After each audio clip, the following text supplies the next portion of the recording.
Hello children, welcome back to my channel Simply Science 297. My name is Neha Agarwal and today we are going to study about opening and closing of stomata. If you find my video helpful, then please share and subscribe to my channel. So let's get started. Now, before learning about opening and closing of stomata, let us understand what are stomata. Stomata होता क्या है? काफ़ी लोग इसको stomata को stomatas बोल देते हैं, स्टोमेटा बोल देते हैं, स्टोमा बोलते हैं कि आखिर इनमें डिफरेंस क्या है। सबसे पहले तो आप एक चीज़ रिमेंबर करना कि stomata and stoma both are the same thing, but stoma हम सिंगुलर फॉर्म में यूज़ करते हैं and stomata is a plural form. हम इसको प्लूरल फॉर्म में यूज़ करते हैं। एक स्टोमा ओपन हुआ तो मतलब एक पोर ओपन हुआ, स्टोमेटा ओपन हुए तो बहुत सारे पोर्स ओपन हुए।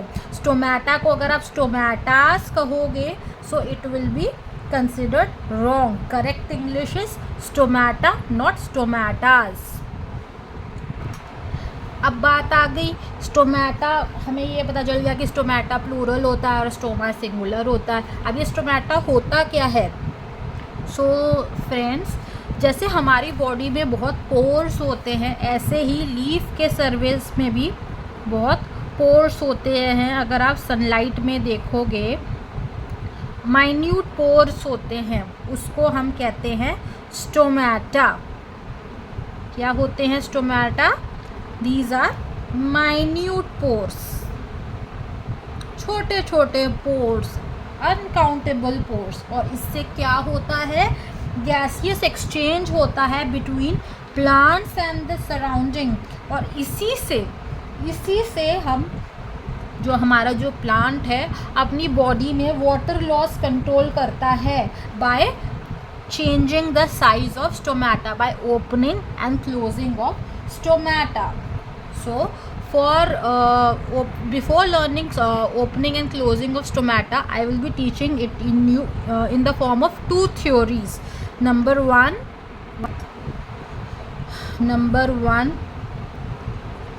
sugar concentration theory, and number two, potassium ion theory. So we will study about sugar concentration theory first. तो उसके लिए सबसे पहले let's understand what is this diagram.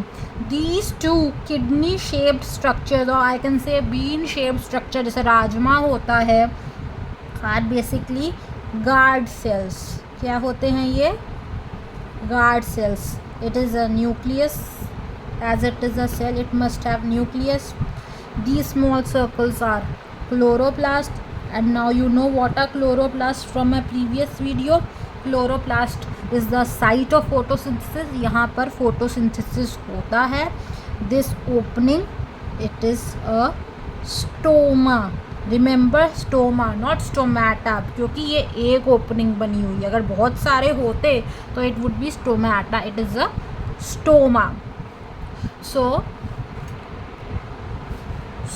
Sugar concentration theory क्या कहती है? ये डे में अलग होती है और नाइट में अलग होती है। सो पहले हम बात करेंगे, we are talking about day. Day में क्या करता है प्लांट फोटोसिंथेसिस करता है। क्या होता है? फोटोसिंथेसिस होती है। जहाँ क्लोरोप्लास्ट वहाँ फोटोसिंथेसिस। यहाँ पे फोटोसिंथेसिस हुई, सपोज इतने सारे क्लोरोप्लास्ट, यहाँ बहुत सारी फोटोसिंथेसिस हुई, तो क्या हुआ यहाँ पे? क्या सबसे ज़्यादा क्या बनता है फोटोसिंथेसिस से? शुगर बनती है, ग्लूकोज बनती है कि नहीं बनती है? बनी। अब वो क्या हुआ? गार्ड सेल्स के अंदर वो एक्यूमुलेट होगी, बहुत सारी हो गई, एक्यूमुलेट होगी, बढ़ गई शुगर और ग्लूकोज। तो क्या हुआ? अब ये सोल्यूशन क्या बन गया? हाइपरटोनिक सोल्यूशन हो गया। क्या हो गया यहाँ पे? हाइपरटोनिक सोल्यूशन हो गया। तो उसको बैलेंस करने के लिए क्या हुआ? Water from the surrounding cells guard cells के अंदर आ गए। उससे क्या हुआ? ये जो गार्ड सेल्स थे वो इनकी वॉल्स टर्जिड हो गई और ये स्वेल अप हो गए। इससे क्या हुआ? स्टोमेटा ओपनिंग खुल गई। तो ये डे में हुआ।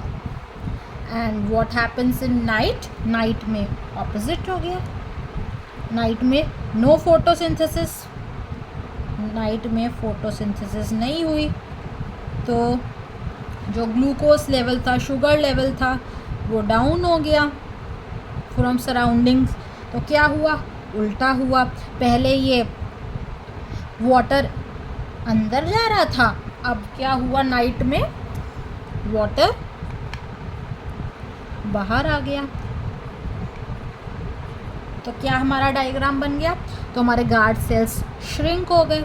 तो कैसे हमारा डायग्राम बन गया? हमारा डायग्राम बन गया कुछ इस तरह से।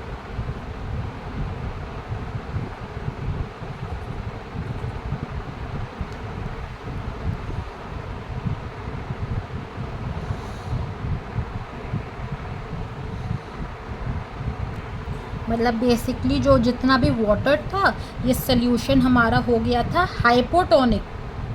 ये सोल्यूशन अंदर का गार्ड सेल्स का हो गया था हाइपोटोनिक। तो जितना भी इसके अंदर वाटर था वो चला गया बाहर के सेल्स में, सराउंडिंग सेल्स में, और इससे गार्ड सेल्स श्रिंक हो गए और स्टोमेटा क्लोज हो गया। So this was all about sugar concentration theory. Now moving on to potassium ion theory. इसमें भी वही चीज़ हुई। इसमें बस डिफरेंस क्या है? ड्यूरिंग डे जब फोटोसिंथेसिस हुई तो इसमें क्या हुआ? फूड जब ग्लूकोज बनता है तो प्लांट को एनर्जी मिलती है।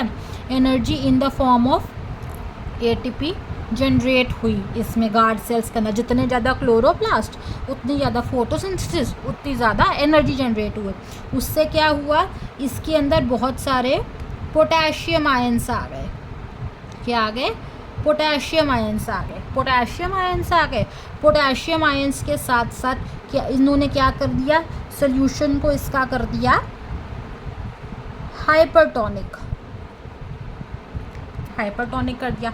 अब बैलेंस कैसे होगा? जब बाहर से सराउंडिंग सेल्स से वाटर आएगा तो उनको बैलेंस करेगा। तो अंदर वाटर आया, इसकी वॉल्स फिर से वो टाइट होगी, टर्जिड होगी, और फिर ये वॉल्स, ये स्टोमा ओपनिंग खुल गई।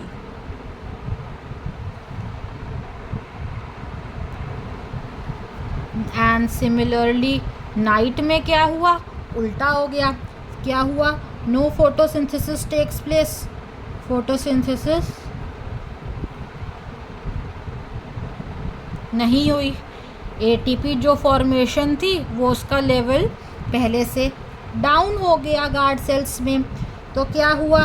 पोटेशियम आयंस बाहर की तरफ चले गए। बाहर की तरफ चले गए पोटेशियम आयंस। सोल्यूशन हो गया हाइपोटोनिक। पोटेशियम आयंस बाहर गए तो साथ में वाटर मॉलिक्यूल्स भी चले गए बाहर सराउंडिंग सेल्स में। तो इससे इसकी वॉल श्रिंक होगी गार्ड सेल्स की, leading to closing of stomata. So this was all about potassium ion theory and sugar concentration theory. I think this much is clear to all of you. Thank you.